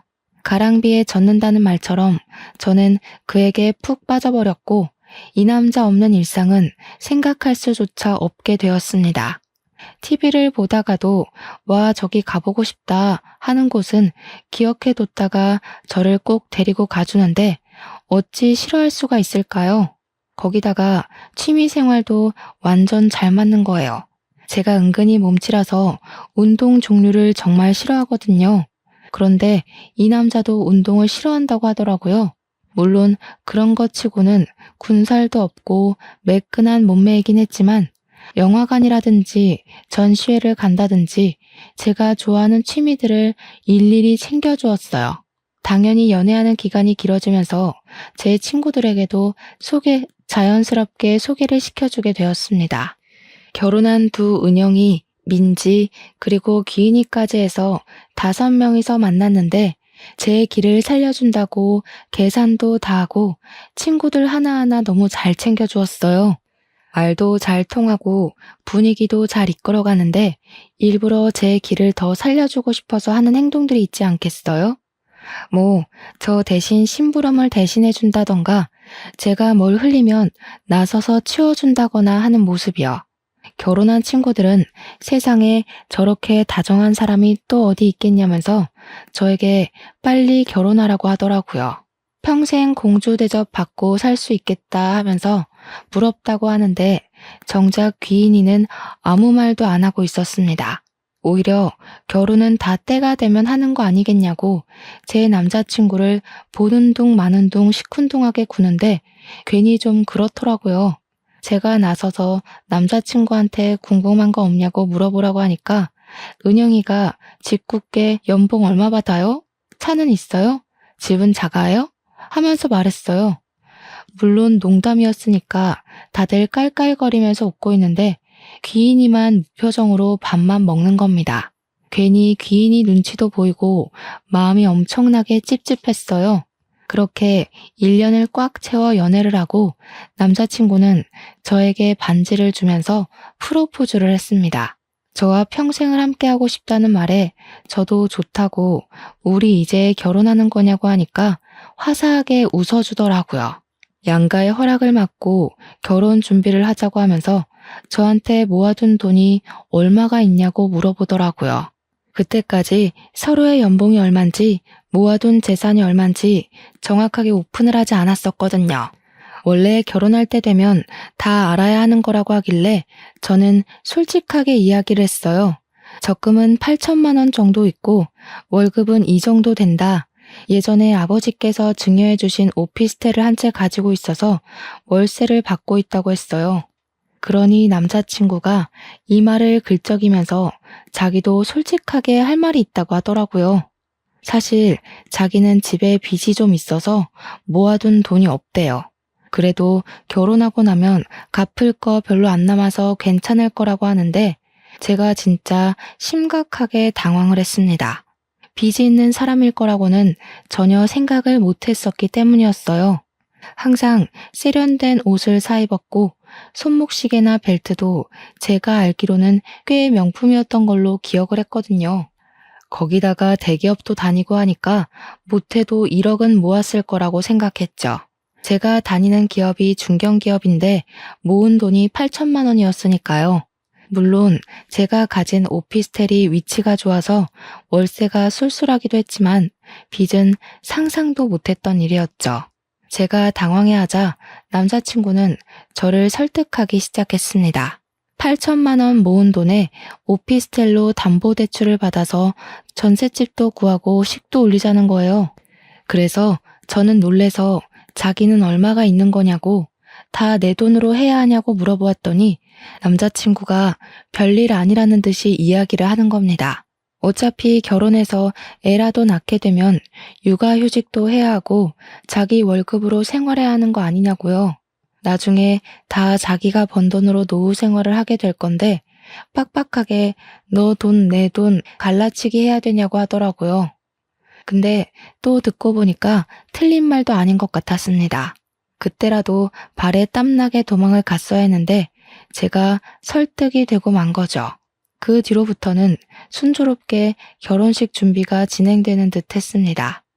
예비 신랑의 집에 인사를 드리러 가기 전까지는 그렇게 생각을 했죠. 저를 딱 보자마자 거두절미하고 이야기를 하시겠다 하면서 저한테 얼마를 버냐고 물어보시더라고요. 오피스텔에서 받는 월세를 제외하고 280만 원 번다고 이야기를 했더니 앞으로 자기에게 매달 용돈을 얼마씩 줄 거냐고 물어보시는 겁니다. 아주 뻔뻔하게 들어서 알겠는지 모르겠지만 우리 집이 빚이 좀 있는데 그거 다 갚아주고 결혼하라고 하는 거였어요. 저는 너무 당황스러워서 거기서 아무 말도 못하고 바보 천지처럼 어버버 거렸습니다. 누구라도 첫 인사를 드리러 가는 날 그런 소리를 듣는다면 저처럼 반응을 할 거예요. 그런데 제 편을 들어줄 거라 생각했던 예비 신랑이 엄마 알아서 다 할 테니까 너무 걱정하지 마세요 하는 게 아니겠습니까? 그러더니 예비 시모가 저한테 아주 쐐기를 박았습니다.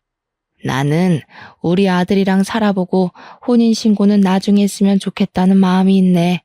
결혼식은 최대한 간단하게 했으면 좋겠고. 그게 무슨 말씀이세요? 우리 아들이랑 1년도 못 살고 이혼할 수도 있지 않겠니? 그러니까 살아보고 혼인신고를 해. 애 생기고 나서 혼인신고해도 늦은 거 아니라고 생각한다. 내가 좀 깨어있는 사람이거든. 그리고 결혼식은 막 성대하게 하는 거 내가 정신 사나워서 싫다. 요즘 스몰 웨딩? 뭐 그런 게 유행이라며? 그리고 너 어차피 엄마도 없다면서 혼주석 비어있는 거 우리 쪽 손님들이 보고 욕할 수도 있잖아. 간단하게 하자. 다른 건 몰라도 우리 엄마를 이야기하는 건 선을 세게 넘는 거라고 생각했어요. 저는 그 자리에서 아무런 대답도 하지 않고 오늘은 날이 아닌 듯 싶으니 다음에 다시 이야기하자고 말씀드리고 대충 인사를 한 뒤 나와버렸습니다. 제가 밖으로 나오자 예비 신랑이 아주 눈에 쌍심지를 켜고 저를 따라 나오더라고요. 이게 무슨 경험 없는 짓이야? 어른이 이야기를 하면 어떤 말이든 끝까지 듣고 나와야 하는 거 아니야? 당신 어머님이 더 예의 없는 거 아니야? 어떻게 그런 말 할 수가 있어? 우리 엄마가 사고로 돌아가신 게 도대체 뭐가 문제라고 그런 말을 하시는 거야? 그러니 예비 신랑이 겸연쩍어 하면서 우리 엄마가 심한 건 알겠지만 저에게는 시어머니가 될 사람이지 않냐고 하더라고요. 자기가 잘 말해둘 테니까 다음번에 만날 때는 사과부터 하라고 하는 겁니다. 그러면서 저에게 결혼이라는 게 평생 남으로 살다가 가족으로 묶이는 거 아니겠냐고 의견 차이와 생활 차이는 당연히 있을 수 있는 거라고 했어요. 저에게 우리 둘이 잘 노력해서 가꾸어 나가면 이런 문제도 나중에는 별일 아닌 게 된다면서 저를 설득하는데 제가 또 홀라당 넘어간 거예요. 30년을 넘게 남으로 살았는데 하루아침에 끈끈해지고 서로를 파악한다는 게 어려운 일이라고 그 가스라이팅에 넘어가고 만 것이죠. 지금 와서 생각해보면 정말 바보 같은 생각이라는 걸 알지만 그 당시에는 그런 생각을 할 여유조차 없었습니다. 그날 저녁에 집으로 돌아와서 조금 속상한 마음도 있고 해서 귀인이에게 전화를 걸었습니다. 오늘 인사를 드리러 갔는데 이런 일이 있었다 하면서 이야기를 하면서 결론은 예비 신랑이 잘 다독여줘서 마음을 풀었다고 넋두리를 했어요. 그랬더니 가만히 제 이야기를 듣고 있던 귀인이가 대뜸 저에게 그 결혼할 거냐고 물어보는 게 아니겠습니까? 그동안 제가 연애를 할 때도 프로포즈를 받았다고 할 때도 예비 신랑에 대한 이야기를 한 번도 한 적 없었던 귀인이가 물어보니까 뭔가 이상했어요. 하지만 저는 이미 일이 어느 정도 진행이 되기도 했고 귀인이에게 솔직하게 이야기를 했습니다. 이미 인사도 드렸고 다음 주에는 우리 집 와서 아버지랑 같이 식사를 하기로 했다고요. 그러면 결혼까지 하게 되지 않겠냐고 했죠. 귀인이가 몇 초 동안 아무 말 없이 제 이야기를 곰곰이 생각하는 듯 하더니 대뜸 알겠어 하고 전화를 딱 끊어버리는 겁니다. 저는 정말 그게 더 찜찜하고 이상한 거예요. 왜 아무 소리도 안 하나 싶고요. 예비 신랑과 평소에 다름없는 일주일을 보냈고 드디어 저희 아버지와 함께 식사를 하는 날이 찾아왔습니다. 아버지께 남자를 처음 소개해드리는 자리이다 보니 평소와 달리 너무나도 긴장이 되더라고요. 혹시라도 아버지께서 싫어하시면 어쩌지 하는 마음이 들면서도 제가 선택한 사람이니 좋아해 주실 거라고 굳게 믿었습니다. 약속 장소 앞에서 예비 신랑과 만나 같이 손을 잡고 식당에 들어가서 안내받은 룸으로 들어갔는데 귀인이가 저희 아버지 옆에 딱 붙어 앉아 있는 게 아니겠습니까?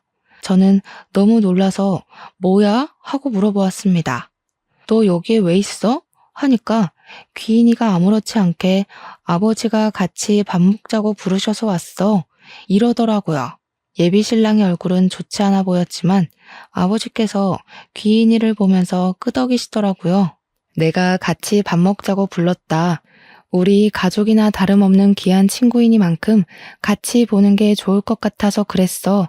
하시는데 예비 신랑도 더 말을 못했죠. 경우 없다고 생각하면서도 예비 장인어른의 말에 토를 달아 굳이 점수를 깎이고 싶지 않았던 거였을 거예요. 식사가 나오고 본격적으로 밥을 먹으면서 이야기를 하려고 했는데 아버지께서 일단 밥부터 먹고 이야기를 하자고 하셨습니다. 우리 딸 일하느라 고생했는데 든든히 밥은 먹어야 하지 않겠냐고 하시는데 예비 신랑도 끄덕이면서 맞장구를 치더라고요. 제가 밥을 먹는 동안 예비 신랑이 제 밥그릇 위에 생선살을 발라 놓아주고 갈비를 놓아주고 하는데 우리 아버지는 묵묵히 밥만 드시더군요. 평소 같으면 우리 딸한테 잘하는 남자라고 칭찬을 해주실 법도 한데 너무 싸늘하게 식사만 하시니까 기분이 별로였어요. 집에 가서 아버지께 투정이라도 부려야겠다 싶어서 일단 식사에 집중을 하고 어느 정도 다들 배가 부르자 전통차를 내어주시더라고요. 그래서 차를 마시면서 본격적인 결혼 이야기를 꺼내려고 물꼬를 틀었습니다. 그러자 귀인이가 대뜸 예비 신랑을 보면서 의미심장한 얼굴로 이야기를 하더라고요. 7년 전에 큰일을 한번 겪으셨네요. 무슨 일이 있었는지 그쪽 입으로 듣고 싶은데. 저는 무슨 말인가 싶어서 귀인이를 쳐다보다가 예비 신랑의 얼굴을 바라보았어요. 그러자 예비 신랑의 얼굴이 진짜 볼품없이 썩어 들어가는 겁니다. 저는 이게 다 무슨 소리인가 싶어서 예비 신랑을 향해 물어보았습니다. 7년 전? 왜? 오빠 무슨 일 있었어? 그러니까 예비 신랑이 아무 일도 없었다고 저를 향해 표정을 갈무리하고 이야기를 하는 겁니다. 그러자 귀인이가 정말 가증스러운 연기를 하면서 예비 신랑의 목을 점점 죄어왔어요. 아무 일도 없었다고요? 이상하다. 내 눈에는 빨간 줄이 보이는데. 빨간 줄은 또 뭐지? 제 머릿속에는 정말 물음표만 잔뜩 있었습니다. 귀인이가 하는 소리가 무슨 소린지도 모르겠고 영문도 모를 소리에 씩씩거리면서 점점 흥분해가는 예비 신랑도 이해가 가지 않았고요. 제가 빨간 줄이 뭐냐고 둘이 왜 아무도 모를 소리를 하냐고 물어보는데 저희 아버지만 태연하게 찬물을 들이키시더라고요.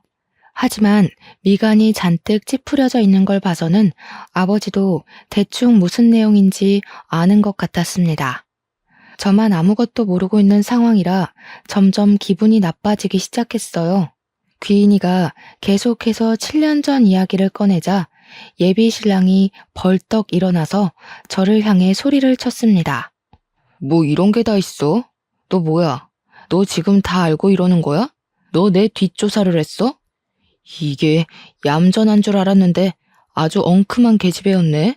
다 알면서 지금까지 모른 척하면서 속이고 나를 가지고 장난을 쳐. 너 정체가 뭐냐고.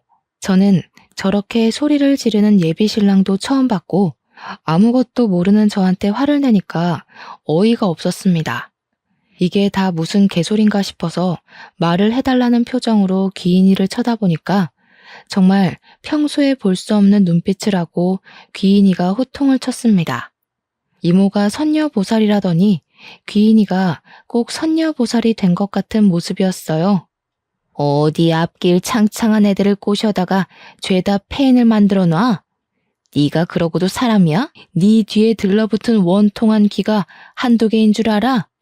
그러자 예비 신랑이 시퍼렇게 질린 얼굴을 하더니 욕설을 내뱉고 황급히 자리를 박차고 나가는 게 아니겠습니까? 귀인이 말로 짐작해보건대 예비 신랑이 과거 단단히 사고를 쳤다는 걸 알 수 있었죠. 뒤따라서 나가려고 일어났는데 아버지께서 묵직한 소리로 앉으라고 하시더라고요. 그러더니 저에게 웬 서류 봉투 하나를 툭 던지시는 겁니다. 이게 뭔데 하면서 봉투를 열어보니 인적 사항 같은 거랑 막 글자가 엄청 많이 있더라고요. 하나하나 정독을 하고 저는 정말 까무러치는 줄 알았습니다. 알고 보니 예비 신랑이 전과 18범 사기꾼이었던 겁니다. 사기도 진짜 다양하게 쳤는데 대부분이 여자의 등골을 빼먹은 혼인 빙자 사기였고 중간에 도박건도 몇 건 껴있더라고요. 이게 다 뭐냐고 하니까 아버지께서 그제야 안도의 한숨을 뱉으시면서 귀인이 아니었으면 큰일 날 뻔했다고 하시는 겁니다. 귀인이는 자기가 일주일 사이에 대충 알아본 것만 그 정도라면서 파면 더 나올지 어떻게 아냐고 하더라고요. 그러면서 꿈에 저희 엄마가 10몇 년 만에 나와서 알려주셨다고 했어요. 제 결혼을 꼭 말려달라고요. 제 손이 벌벌 떨리기 시작하더라고요. 뒷장에 빨간 줄에 관한 이야기가 적혀 있었거든요. 7년 전에 상해치사 사건을 하나 일으켰다는 거였는데 그게 글쎄 전부인이라고 나오는 게 아니겠습니까? 흥신소를 이용한 건지 결혼식 사진이 떡하니 붙어 있더라고요. 돌싱이었던 것도 어이가 없는데 전부인 상해치사 사건이라니 알고 보니 전 부인과 싸우다가 밀쳤는데 장식장이 넘어지면서 머리를 크게 다쳤다는 거였어요. 혼수 상태로 2년 동안 있다가 호흡 정지가 와서 죽었다고. 그래서 상해치사로 교도소에 3년을 수감되어 있었대요. 깜빵에서 출소하자마자 거의 저를 만난 거나 다름없었던 거죠. 결혼식 사진조차 현실감이 없어서 빤히 바라보고 있는데 더욱 소름이 돋았던 건 그 사진에 회사 언니가 떡하니 찍혀 있었던 겁니다. 친인척들끼리 찍은 사진인 것 마냥 한복을 입은 사람들이 꽤 있었는데 그 사이에 떡하니 있더라고요. 제가 너무 충격을 받아 하니까 아버지도 귀인이도 아무 말 없이 저만 빤히 쳐다보고 있었습니다. 어쩐지 결혼 준비를 시작하면서 영 이상하더라고. 갑자기 빚이 있네 하면서 내 돈 가지고 하자고 할 때부터 알아봤어야 했는데 그게 다 사기치려고 했다는 거지? 그런 것 같더라. 한두 번 이런 식으로 등쳐먹은 게 아니라 여러 번 있었더라고. 혼인신고까지 한 사람은 죽은 전 부인이 끝이긴 한데 다른 사람들한테는 혼인신고를 미루자고 하면서 돈만 야금야금 빼갔더라고. 거기다가 대기업 다닌다는 것도 전부 거짓말이었어. 어디 용역업체에서 일하고 있다고 하더라. 저는 정신이 너무 없어서 오늘은 이만 쉬어야겠다고 하고 집으로 돌아왔어요. 회사에는 급하게 병가를 내고 어떻게 이별을 말해야 안전하게 헤어질 수 있을까 고민을 하고 있었습니다. 그런데 다음날 오후에 아무렇지 않게 그놈에게 연락이 와서는 만나자고 하더라고요. 고민했지만 사람이 많은 카페에서 만나기로 약속을 하고 나갔습니다. 그런데 저한테 뭐라고 하는 줄 아세요? 저보고 귀인이랑 연락을 끊고 사과를 하면 받아주겠대요. 저도 순간 울컥해서 말이 곱게 안 나오더라고요. 미친놈이냐고 막 쏘아붙였습니다. 미친놈 아냐? 너 내 회사 동기인 그 언니랑 친척지간이니? 일부러 나 사기당하라고 그 사람 소개해줬다는 거 아니야 지금. 그럼 너 결혼했던 것도 전부 나한테 숨긴 게 맞는다는 거지? 그러니까 그놈이 무척이나 당황해하면서 친척은 맞고 사기를 치려고 했던 게 아니라 진심으로 소개받고 싶어서 그런 거다 하면서 변명을 하더라고요. 오해가 있다면서 결혼을 하긴 했지만 그게 하려고 한 게 아니라 이러면서 앞뒤가 안 맞는 말을 하길래 오해는 무슨 오해냐고 결혼식 사진 다 봤다고 했어요. 아무리 사고라고 하지만 전 부인을 식물인간으로 만들었다며? 사고 2년 뒤에 사망까지 했다며? 그러니까 자기는 다 죗값 치르고 왔고 문제될 게 없다고 하더라고요. 그게 무슨 자랑도 아니고 진짜 어이가 없어서 어떻게 이걸 속이고 저랑 결혼을 하려고 했는지 너무 소름이 돋았어요. 그래서 너네 엄마가 혼인신고 바로 하지 말라고 한 거구나? 애가 생기면 하라는 게 빼도 박도 못하는 시기가 됐을 때 혼인신고를 시키려고 한 거였어. 내가 모은 돈에 오피스텔까지 헤쳐먹고 버리려고 한 거야? 그러니까 그제야 욕을 나지막히 내뱉으면서 고개를 돌리더군요. 아니 왜 욕지랄이야. 누구는 욕 못해서 안 하는 줄 알아? 이 후레자식이야? 야, 보는 눈이 많아서 내가 여기까지만 하는 줄 알아. 너 진짜 운 좋은 줄 알아. 내가 봐주는 거야. 알겠어? 무섭게 내뱉고는 카페를 나가버리더라고요. 저는 놀라기도 했고 소름이 돋기도 했고 바로 그놈의 연락처를 차단시켜버렸습니다. 다행히도 식장이며 뭐며 예약한 게 하나도 없어서 처리할 것도 위약금 물어야 할 것도 없었다는 거죠. 그날 저녁에 제가 차단을 한 걸 알았는지 다른 번호로 그동안 저한테 쓴 돈이 얼마라면서 돈을 보내라고 연락이 왔더라고요. 그래서 깔끔하게 무시해주고는 다른 번호도 차단해버렸습니다. 다음날 회사에 출근을 하니 동기 언니가 저를 쓱 쳐다보는데 안절부절 난리가 났더라고요. 아마 그 사기꾼에게 모든 이야기를 전해드린 게 아닌가 싶었습니다. 저는 일부러 탕비실에서 잠깐 이야기 좀 하자고 언니를 불렀고 사람들이 꽤 있는 탕비실에서 큰 소리로 이야기를 했습니다. 물론 말만 한 건 아니고요. 들어오자마자 손에 쥐고 있던 커피를 그 언니에게 확 부어버리고 소리를 쳤죠. 주위에 있던 회사 사람들이 전부 구경하듯이 몰려들었고 언니는 아무 말도 못하고 부들부들 떨고 있었어요. 언니, 아무리 제가 밉고 싫어도 그렇지 어떻게 사기꾼을 저한테 소개해 줄 수가 있어요? 동기라고 챙겨주는 건 줄 알았더니 언니네 집안에 정가 18범 사기꾼을 저한테 붙여요. 거기다가 전 부인을 상해치사로 골로 보내서 교도소까지 갔다 온 살인범을요. 그러니까 주위에서 어머, 그게 무슨 소리야? 와, 대리님 무서운 사람이네. 그렇게 안 봤는데 하면서 난리가 난 겁니다. 언니는 울고불고 자기가 잘못했다고 비는데 이게 잘못했다고 말로 해서 될 일이겠어요? 저는 당연히 상사에게 보고를 했습니다. 주변 사람들 모두가 언니에게 손가락질을 하고 소문도 회사에 번지고 번졌으니 회사에서도 골칫덩어리가 된 거죠. 그동안 별로 좋지 않았던 회사 내 태도를 문제 삼아 결국 언니는 퇴사 처리가 되고 말았습니다. 물론 일주일을 못 버티고 사표를 냈을지도 모르겠네요.